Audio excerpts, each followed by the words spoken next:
Hello, my name's Erlina, and let's just say, this story didn't start at the job interview. It started long before, with a sister who always smiled for the cameras but sharpened her words behind closed doors. I showed up hoping for a fair shot. Instead, I walked into a setup. My resume dismissed, my voice ignored, my own sister leading the attack, and just when they thought they'd humiliate me into silence, he walked in. The one person they didn't expect, my fiancé, their boss. But what hurt most wasn't the sabotage. It was realizing my own family had been rewriting my story for years. How did it get this far? Why was I always the one they chose to erase? I arrived 15 minutes early, resume tucked under my arm, shoes freshly polished but already pinching at the toes.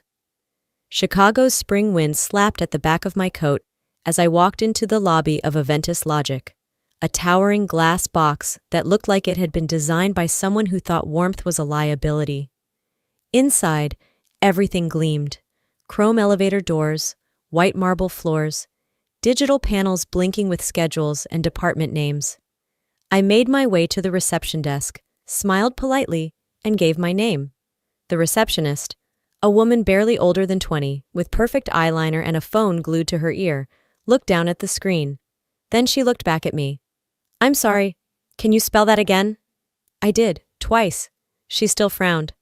"Huh, you're not showing up on the candidate list." My stomach tightened. "I was confirmed, I have the email." She tilted the monitor so I couldn't see. "Okay, just have a seat for now, we'll figure it out." That seat turned out to be the corner one, the one across from the bathrooms, next to a dusty ficus. As I sat, 3 more candidates walked in, suits sharper than mine, hair better styled, voices full of practiced charm. One of them barely nodded at me before gliding toward the elevators, and then she walked in. Marjorie, my sister, navy heels clicking like gunfire on marble, a navy blouse tailored to perfection, a silver watch I'd seen her wear in family photos with Dad. Her eyes swept across the room and landed on me. No smile, no acknowledgement. She turned away, said something to the receptionist, and disappeared behind the frosted glass of the executive elevators. I sat back and exhaled through my nose. This was no coincidence. She'd known I was applying. Hell, I'd told her over coffee 2 months ago, back when we were pretending to be civil. She hadn't said a word then, just nodded, sipping her triple-shot oat latte and murmured, "Corporate culture can be competitive." 10 minutes passed, then 20. I watched as the other candidates were called upstairs, one by one, welcomed, greeted, escorted. No one came for me. I walked back to the desk. "Excuse me, any update?" "Oh, they said you can join the next group going up. Sorry for the delay." No eye contact, no apology. When I finally entered the interview room, it was like stepping into a glass fishbowl. Everything transparent, everything too clean. Panelists sat in a semicircle. 5 of them, not including Marjorie, who was now sipping from a mate black mug that probably cost more than my entire outfit. The only seat left was off to the side, slightly out of the circle. Like an accident, but not really. I walked to it, paused, and tried to shift it subtly into alignment. The legs screeched across the floor. Every head turned. Marjorie didn't. She sipped, crossed one leg over the other, and whispered something to the woman beside her, who gave a little laugh. My cheeks burned. I sat down. Back straight, eyes forward. The introductions began. One by one, candidates were asked to stand and share their background. Ivy League here, Fortune 500 internship there. Phrases like data-centric innovation and scalable transformation flew like confetti. I watched, listened, waited. Marjorie smiled at all of them, took notes, occasionally leaned forward in interest. My turn came, and no one looked up. I cleared my throat, gave my pitch. A career rebuilt from freelance platforms, late nights, solo wins. No gaps, just grit. No reaction, no questions. Marjorie flipped her pen. I sat back down. Greg, the panelist with slicked back hair and a tie too loud for his age, smirked and said, "Let's move on." I froze. So that was it. This wasn't an interview. It was a performance. And I wasn't part of the script. A paper shuffle, a suppressed laugh. Marjorie leaned back, lips pressed into something that looked too much like victory. I thought of that middle school memory, the day my name was left off the student roll on purpose, and I stood awkwardly in front of 30 classmates while my teacher said, "Are you sure you're in this class?" That same cold knot returned to my stomach, but I stayed silent. I knew what this was. This wasn't about qualifications. This was personal, and she'd made sure I'd feel it before the real show even began. The room hadn't changed. The air was still cool, and the glass walls still gleamed like nothing ugly could ever live inside them. But my hands were damp now, and my spine was buzzing. I kept my breathing slow, steady. The kind of breathing I used to practice before presentations, back when the audience wasn't my sister pretending I didn't exist. A man from HR wrapped up the standard spiel about leadership and adaptability, then turned the floor over to the panel. Marjorie stood without looking at me and clapped her hands once. "Let's get real," she said, flashing her perfect corporate smile. "We've heard enough about leadership from the brochures. Let's see how you all think on your feet." She didn't glance at the others. Her eyes swept the room like she was holding court. Then she stopped on me. "Erlina," she said lightly, as if we'd never shared a room as children, as if she hadn't once told me to my face that I'd never last in this industry. "Why don't you start?" There was no warning, just that name, hers in my mouth, spit back at me.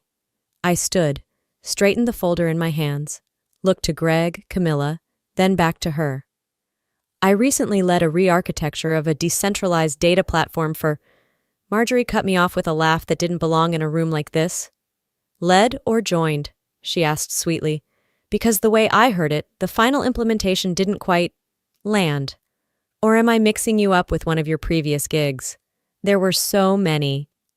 A ripple of chuckles passed through the panel. "I mean," she added, turning to the others, "Erlina's got heart. She's always had heart. Even when she was running from one consulting job to the next, trying to find her footing." I didn't flinch. Not outside. But I felt the heat climb my neck. My nails dug into the edge of my folder, pressing hard to keep my face still. "She's good at starting things," Marjorie continued, like she was reciting a character flaw from a novel. "Not so much finishing them." More polite laughter. Greg smirked.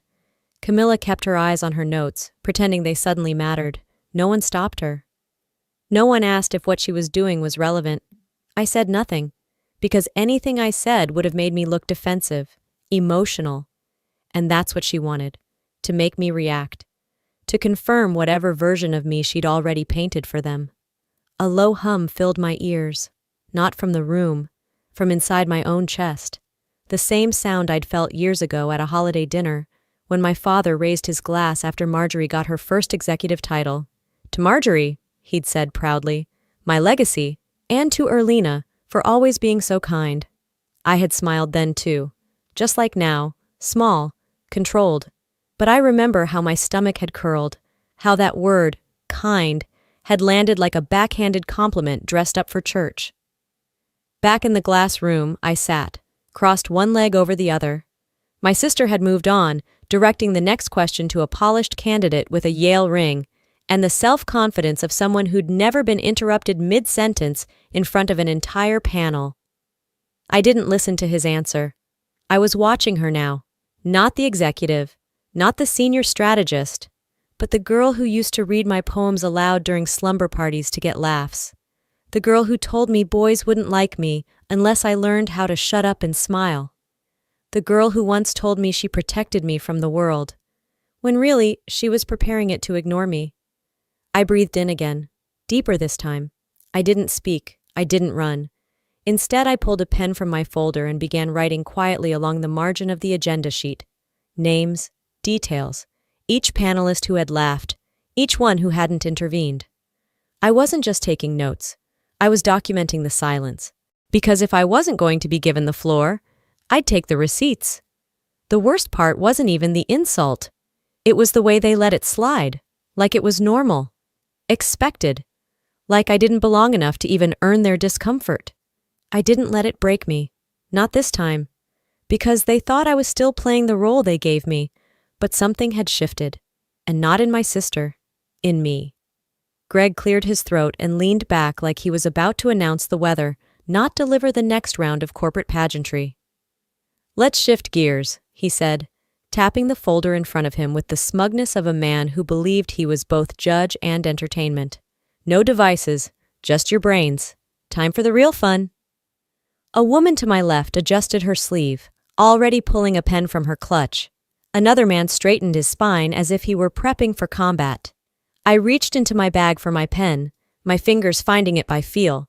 A thick paper packet landed in front of each of us with a thud. 15 minutes, Greg announced. Systems logic, problem solving, real-life scenarios. Let's see who sinks or swims. I opened the test. It was brutal, yes, but not beyond me. I'd built frameworks twice as complex on nights when insomnia was my only friend. I tuned everything out, the whispers, the tapping pens, even Marjorie's shoes clicking lightly as she crossed her legs beside Greg. I worked clean. I moved fast but not rushed. I knew this language better than I knew most people. Finished with a minute to spare, I placed my pen down, breathing once, then slid the packet forward with quiet certainty. Greg picked it up like it offended him. He flipped the pages slowly, almost theatrically, didn't read a word. Then he smiled, the kind of grin you reserve for toddlers who think they've done something impressive. "Great handwriting," he said. Then, without breaking eye contact, he tore the entire packet in half, not fast, slow, page by page, crackle by crackle. The room went silent. The kind of silence that doesn't come from respect, but from tension so thick it could drown you. He let the pieces fall into the trash beside him. "This isn't that kind of company," he added, "but best of luck elsewhere." A soft chuckle from someone in the back. I didn't turn to see who.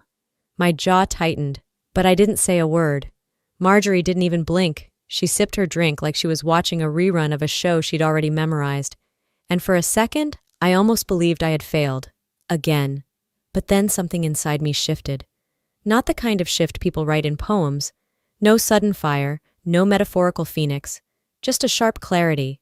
I'd seen this scene before. Not here. But 18 months ago. When a nonprofit reached out, ecstatic about a demo I'd sent them. We talked timelines, budgets. They called my approach elegant. I'd stayed up for nights refining it, believing this deal would change everything. Then the silence came, followed by an official email. "We're moving in a different direction." Weeks later, I found out Marjorie had joined the consulting firm that picked up that same client. They launched their new system with bullet points I'd written, diagrams I'd drawn, but no one asked, no one credited. And I told myself maybe I wasn't ready back then. Maybe I needed to be sharper, better. Now I saw it for what it was. It wasn't failure. It was theft. Today was no different. Only this time, I had witnesses. I looked at the shredded pages in the bin, then down at my folder. I flipped it open, wrote one sentence in my notes. "Don't mistake silence for agreement." I saw everything. I closed the folder again, slowly, deliberately. I didn't look at Greg, didn't look at Marjorie, because this wasn't about them anymore. It was about me, and I wasn't there to please. I was there to remember. I stepped out of the conference room without being told I could. No one stopped me. Maybe they thought I was cracking, walking off to cry in a stairwell. I didn't care. I just needed a moment, not to fall apart, but to keep from burning up in front of them. The hallway was quiet, sterile. My heels echoed as I turned toward the waiting area where a vending machine hummed like it held some deeper truth. I sat on a bench near the elevators, pulled my phone from my bag, and unlocked it with a breath I didn't realize I'd held. 3 new notifications blinked. One was from Betrayal, an old vendor contact I'd worked with on a side project last year. Her email was short, just a forwarded message and a line. "Not sure what's going on over there, but you should see this." I opened the thread. There it was. An email that looked like it came from me. Same signature, same layout, same tone, except it wasn't mine. The subject line, "Client liability not worth our time." And in the body, a paragraph dripping in contempt.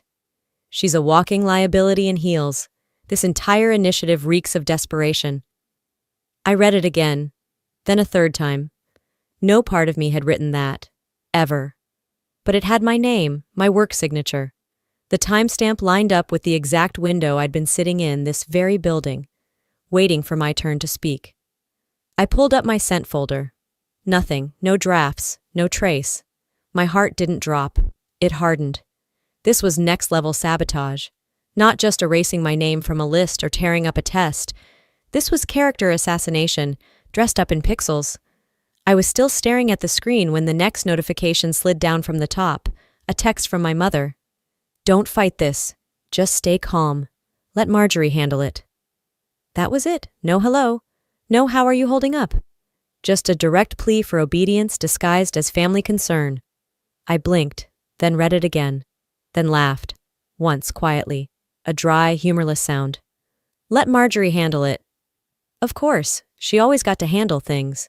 And the rest of us? We were expected to be silent so she could keep looking polished.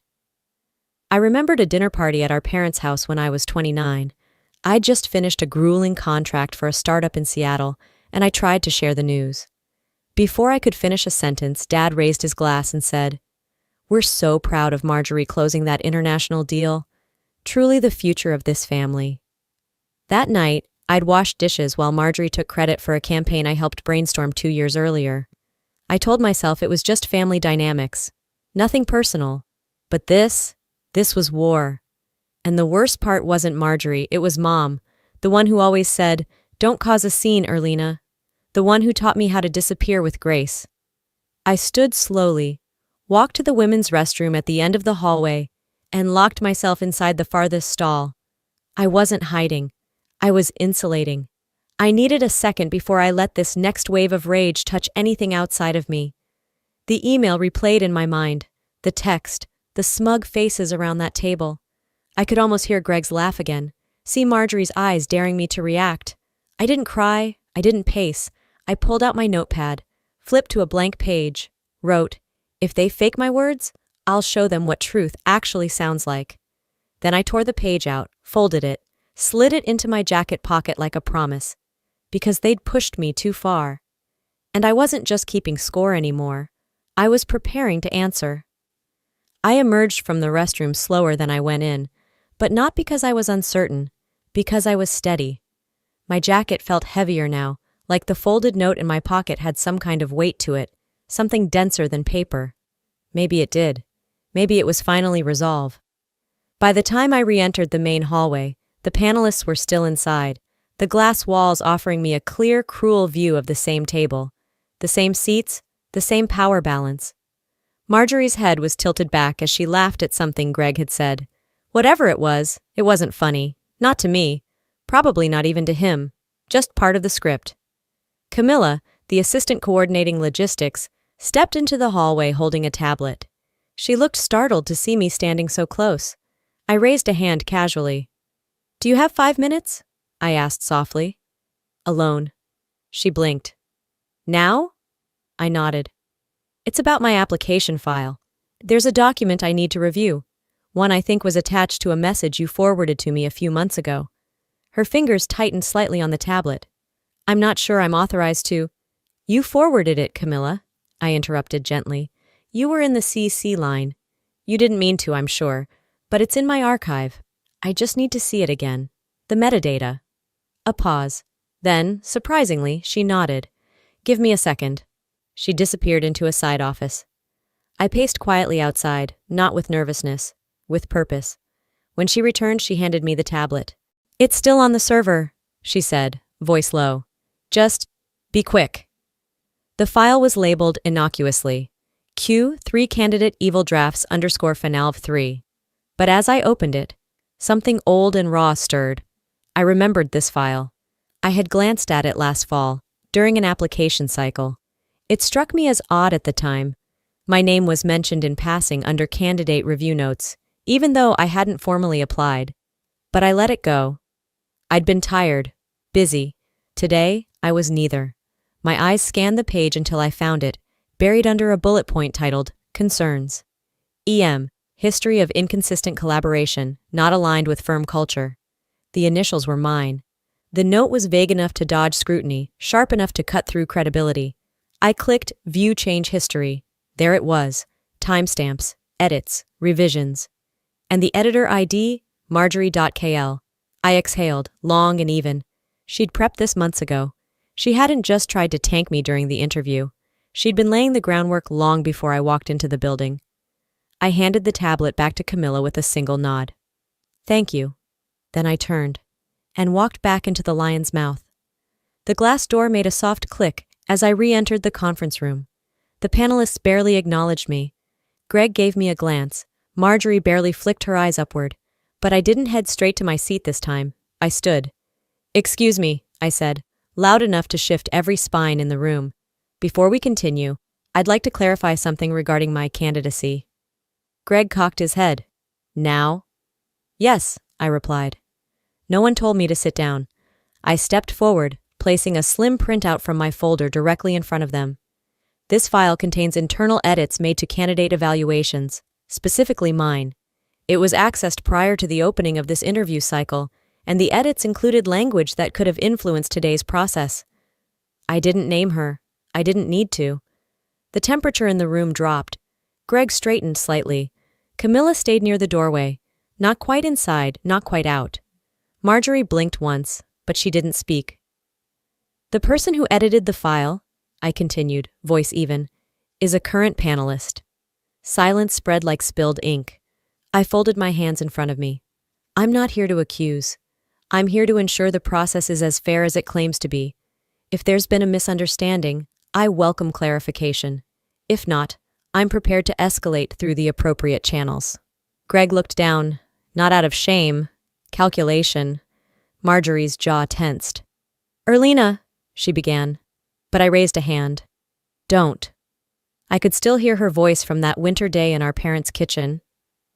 Glass of wine in her hand, that fake sisterly smile. People like you don't lead, Elle. You absorb, you orbit, I shine. Back then, I swallowed it, believed it, maybe even internalized it. But now I saw it for what it was. An older sister's fear of being followed too closely. I looked around the room, not with pleading, but with memory. I had studied every angle, every silence, every smile too wide. And now I was speaking. The tension didn't break. It didn't snap or shatter or dissolve into some tidy emotional resolution. It stretched, tight, thin, like a wire drawn between two immovable points, humming just below the frequency of disaster. After I finished speaking, a short, pointed statement I'd rehearsed only in instinct, the room filled with a thick, ambient silence, not the kind that waits for someone to fill it, but the kind that chooses not to be interrupted. It hung there, heavy and deliberate. You could feel it brushing against your skin. Greg cleared his throat. A polite, empty sound. He clicked his pen once, then again, like a tic he didn't know he had. Marjorie shifted in her seat. She leaned back, folded her arms with a subtle raise of her brows, like I'd just said something quaint or mildly irritating. She gave the impression of someone who'd survived worse, or at least wanted us to think so. Her look wasn't dismissive exactly. It was indulgent, the way someone might let a child finish a tantrum before telling them to go to their room. The other panelists said nothing. They didn't even look in my direction. One tapped a finger rhythmically against the desk. Another stared blankly at the projection screen, as if it offered a way out. Camilla, the intern or assistant or whatever title they'd given her to justify how often they ignored her, stood near the door. She didn't speak, but her fingers twisted the strap of her tablet case in tight, anxious loops. Still, nothing. No rebuttal, no questions, no challenge, just the smug, glacial silence of people who believed they still controlled the narrative. But that silence was louder than anything they could have said. It was choreographed, practiced, a performance of power. And underneath it, I could feel something start to tilt, not in their favor. Greg exhaled and adjusted his jacket. Let's bring in the next candidate, he said lightly, as if none of what just happened mattered, as if it hadn't landed like a dropped match in a dry field. My hands remained on the table, palms flat, fingers relaxed, outwardly calm. But under the surface my pulse thudded, strong and fast. I didn't reply. There was nothing else I needed to say. Not yet. I'd already dropped the weight I came here to drop, and I was done asking for permission to exist. Marjorie offered a smile then, thin, polished, the kind you reserve for a problem you think has passed. She had no idea the trigger had been reset. The gun wasn't empty, it had reloaded. They moved on, as if nothing happened. Daniel, the next candidate, walked in with the earnest bounce of someone who hadn't read the room yet. His shirt collar was too stiff, his voice too eager. He launched into a pitch before the door had fully closed, rattling off metrics and mission values like he believed enthusiasm alone could carry him. And then the door opened again. Not with a bang, not dramatically.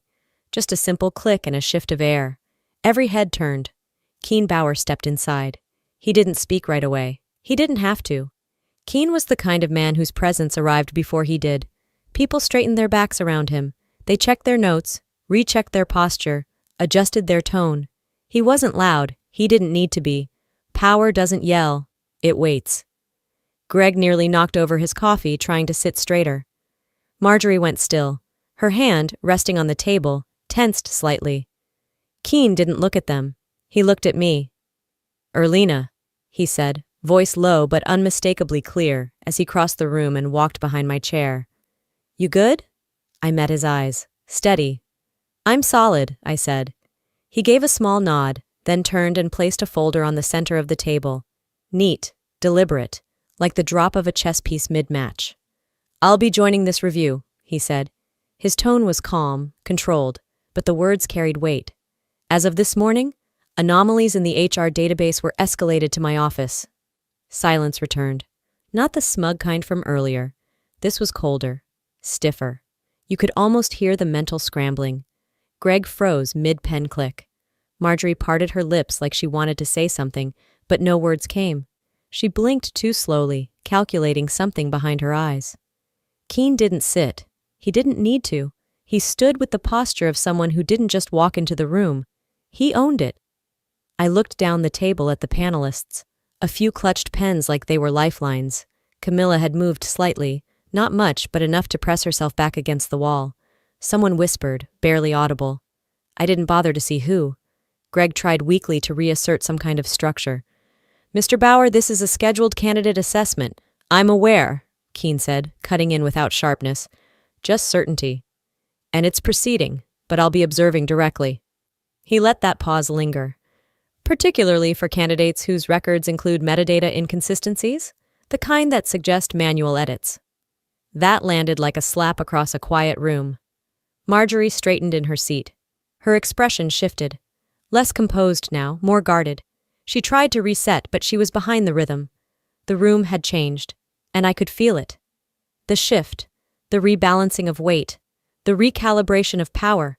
It was in the way people sat differently now, in the silence that wasn't in their control anymore. I looked at her. Direct. She didn't meet my eyes. "You know," I said slowly, not loud but with intention, "I was asked this morning if I wanted to withdraw." I stood, calm, deliberate. I wasn't angry. I wasn't rattled. I was done playing the part they wrote for me. "But I'm not stepping down," I said. "I'm stepping in." I paused, let it land. "And if anyone still thinks I'm here by mistake?" I scanned the room. "You're welcome to keep thinking that." Then I smiled. Not the kind that says thank you. The kind that says watch me. I work better underestimated. No one responded. Greg didn't smile. Marjorie didn't smirk. They'd stopped pretending it was business as usual. Keen folded his arms across his chest. That was his version of applause. From the corner of my vision, Camilla looked at me. Just briefly. Her face didn't carry pity. It carried something else. Relief. Because sometimes power doesn't announce itself with volume. Sometimes all it takes is standing up. Keen's presence didn't end the games. It just shifted the rules. The room settled into a false calm, the kind that buzzes beneath the surface like an old power line, crackling but unseen. No one dared dismiss me now, but they weren't apologizing either. Greg began asking generic questions again, mechanical and clipped. Marjorie's voice had lost its silky confidence. Now, every word she spoke landed brittle. They were pretending nothing had happened. That was their strategy now. Reset the stage, drag the hour to its end, hope no one noticed the rot beneath the gloss. But I wasn't pretending, and I wasn't done. I leaned toward the assistant seated near the corner. She looked barely out of grad school, badge half tucked into her blazer, fingers twitching nervously on the mouse. "Excuse me," I said. "Do you have access to the internal session feed from this morning?" She blinked. Technically yes. I'd like it reviewed. From the moment I entered this room until now. All audio and visual data." Her eyes darted toward Greg, who stared back like she'd just slipped on a landmine. "That's not protocol," he said, smiling too wide. Keen didn't move from where he stood near the corner, arms crossed, but his voice cut through. "It is today." The girl nodded and tapped a few keys. The wall screen behind us flickered to life. The room didn't exhale. It just watched. No music, no sound design, just footage. There I was, standing awkwardly by the door, waiting for acknowledgement that never came. Marjorie whispering to Greg, Camilla smirking. My chair left out of line, no one offering to fix it. Every insult in the form of silence. Every unspoken decision caught in high definition. It was all there, unedited, undeniable. The playback ended with Greg flipping through my folder, tearing the pages and laughing like it was casual. I didn't turn around. I let the silence do the talking. Then a sound. Soft, deliberate, heels clicking against the floor. Camilla stood. "I have something," she said, her voice low. "That wasn't submitted officially." She reached into her bag and pulled out a flash drive. Her hands shook, but she didn't stop. "I wasn't sure if I'd ever use this. I saved it for safety. But today, this isn't safety anymore." She walked forward and handed it to the assistant. Not Greg, not Marjorie. The screen refreshed. A new file loaded. It was a chat log. Between Greg and Marjorie. Timestamped. From the morning of the interview. Marjorie. Derail her early. Hint at resume gaps. Get panel laughing. Makes her defensive. Greg. Copy that. Want me to throw in something about energy too? LOL Marjorie. Perfect. She shuts down fast. Easy win. I didn't smile. I didn't gloat. I just looked at Marjorie. For the first time since I walked into this building, she didn't have a comeback. Her mouth opened, then closed. Her gaze went to Keen, but he wasn't offering rescue. Not anymore. "Explain that," one of the board members said. He was older, seated quietly most of the time. A man who hadn't taken sides. Until now. Greg tried. "It was banter, just shorthand, internal venting." The board member narrowed his eyes. "So this wasn't objectivity, it was repayment." Greg blinked. You owed her," the board member said flatly. "She covered something for you. That's why you backed her." Greg went quiet. No one stood up for him. No one stood up for Marjorie. The panel's collective posture sagged like air leaking from a balloon. Whatever script they were following had ended. They weren't in control anymore. I didn't need to yell. I didn't throw anything. I just stood up, again, and said, "I believe we all know where this leaves us." And for once, no one interrupted. I stayed standing, though no one asked me to. Something in me refused to sit for the verdict this time. Not when the truth hadn't finished speaking. The light from the windows stretched longer now, casting golden lines across the table like a courtroom verdict in slow motion. Outside, the city kept moving, cars, pedestrians, people living their lives, oblivious to the quiet storm unfolding in this room. I placed a single folder on the polished table. No words, just motion. Keen stepped forward and nodded toward the board. "This document has been reviewed by IT security and verified internally." Greg shifted in his seat. Marjorie didn't. I watched her the entire time. Her face stayed still. Too still. I'd seen that expression before. Not guilt, not panic. Calculation. Inside the folder was a simple printout. A forensic trace. Email metadata. Login timestamps. IP logs. The email that had been circulated. The one supposedly sent from my account. The one calling a partner a liability in heels. Hadn't come from me. It had originated from Marjorie's admin login. Her credentials. Her timestamp. Her location. The corporate IP assigned to her desk, her laptop, at 9:16 a.m. 2 days before the interview. I didn't narrate it. I let the paper speak. The board chair leaned forward, read it once, then again. He looked at Keen, then back at Marjorie. She finally broke the silence. "This is being taken out of context," she said. There could have been an access confusion. I delegate emails all the time. No, I cut in. Calm, precise. Your name, your credentials, your device. This wasn't delegation. This was fabrication. She scoffed, but quieter than before. And then, I said the thing I hadn't planned to, the line that had lived inside me for years. You didn't just lie, I said. You erased me. Again. She froze. I let it sit there. Because years ago, when her boutique firm was about to collapse in the wake of her divorce, she came to me, quietly, desperate. And I rewrote her pitch presentation in 48 hours flat. I rebuilt her entire deck, reframed the language, polished the financials. She won the promotion. She took the credit, and never mentioned my name. I hadn't brought it up since, but Greg had been at that firm too. I saw his eyes flicker now. He remembered. I looked at Marjorie.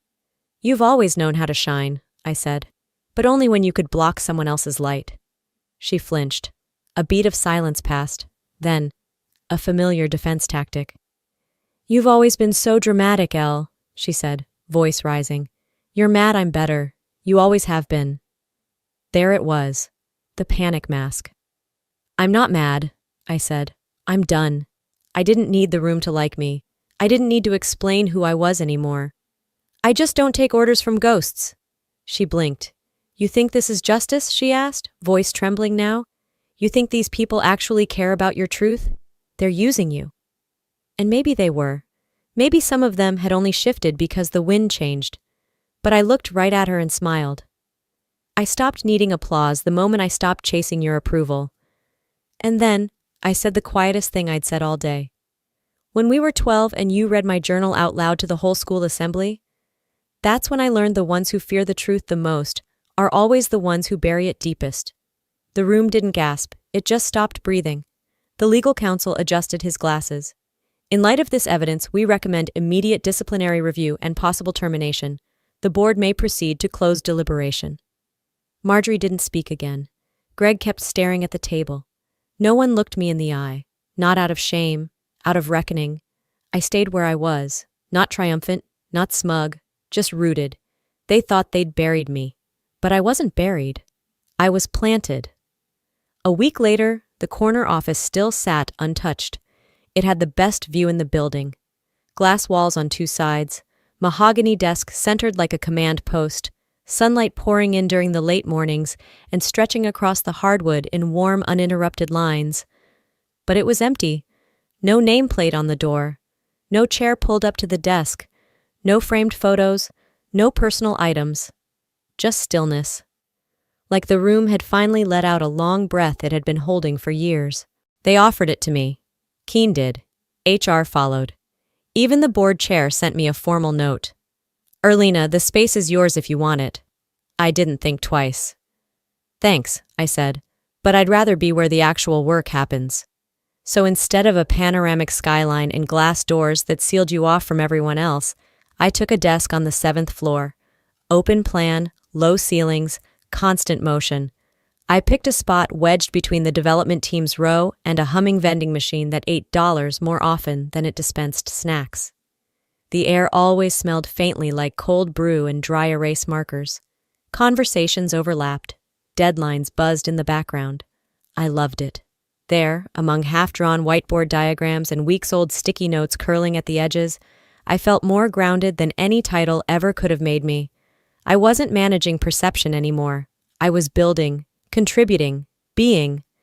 When I finally pinned something to the corkboard above my monitor, it wasn't a certificate or a fancy plaque. It was a torn piece of paper, all that was left of the technical skills assessment Greg had shredded in front of the review panel. I'd pulled it from the trash that day, smoothed out the wrinkles. The ink was faded now, the edges worn, but I framed it anyway, not as a souvenir of pain, as a receipt. Beside it, I stuck a yellow post-it. In thick black ink, I'd written, "This is what reclaiming space looks like." I didn't expect anyone to notice. It wasn't for them. But that afternoon, while I was knee-deep in organizing sprint notes in Trello, someone lingered beside my desk. I looked up. It was her, the quiet one from the interview group, the woman who kept her head down every time Marjorie interrupted someone. I remembered how small she'd seemed in that room, how her shoulders curved inward like she was trying to disappear. Now, she stood taller, shoulders squared, voice steady. "I didn't get the job," she said, "but I wanted to thank you." I raised an eyebrow. "For what?" "For not letting them silence you," she said. "I didn't speak up that day. I wanted to, but I froze. Watching you made me realize I don't have to keep shrinking just to be safe." She gave a small nod, no dramatics, no lingering, and walked off. I didn't move right away, just sat there, staring at the space she'd occupied, a lump quietly rising in my throat. Not from guilt, not from regret, just the weight of knowing something real had shifted, not just in me, but in someone else. That night, I found myself at the little cafe 2 blocks from the office, same one I used to go to after interviews, back when I still thought chasing job titles was the same as chasing purpose. I sat outside, hoodie pulled over my head, steam rising from my cup. I scrolled through my phone. 2 missed calls. The first was from Ethan. His name still sat in my contacts, even though I hadn't used it in weeks. I listened. "I owe you an apology," his voice said, scratchy through the speaker. "I should have spoken up when my parents compared you to Marjorie. I didn't. I was a coward. And I'm sorry." I didn't replay it. Didn't delete it either. Just let it sit there. The second voicemail was from my father. "I didn't see it all," he said. His voice cracked like he was admitting something to himself as much as to me. "I should have asked more questions. Should have listened harder. I'm sorry, Elle." That one stayed with me longer. But I didn't return the call. Not out of bitterness. Not because it didn't matter. But because, for once, I didn't need it to. Some silences aren't meant to be broken. Some gaps don't need to be filled. Especially when you've learned to hear your own voice clearly. And trust it. The next morning, I got to my desk early. The DV team wasn't in yet. The floor was quiet except for the hum of monitors booting up. There was something beneath my keyboard. A post-it note. No message, no name. Just a single, small check mark drawn in the corner. I stared at it for a long moment. Then I smiled. I knew what it meant. That's what impact looks like. Not applause, not headlines. Just quiet acknowledgement from someone who saw you stand when it wasn't easy, and chose to do the same. Some victories don't come with confetti. They come with space. And this time, it was mine. Before we wrap up, let me leave you with this. Sometimes the most powerful thing you can do is not to scream or beg or prove. It's to stand, quietly, unapologetically, and let truth do the talking for you. This story wasn't just about a job, or even about family betrayal. It was about reclaiming space you were told you didn't deserve, about drawing the line, not with anger, but with evidence, grace, and resilience. If you've ever been silenced, overlooked, or made to feel like you weren't enough, I hope this reminds you, your voice matters, even when it shakes, especially when it shakes. And now I'd love to hear from you. Have you ever had to fight for your worth in a room that wanted you silent? Do you believe family should always be forgiven, no matter what they do? Share your thoughts in the comments. Tell me where you're watching from, and if this story touched something in you, just drop a 1 in the comments so I know you're out there. And hey, if you made it this far, you're definitely my kind of people. So don't forget to subscribe to this channel for more powerful stories that don't just entertain, they speak. Because sometimes the quietest battles leave the deepest impact, and we're all just trying to find the courage to stand together.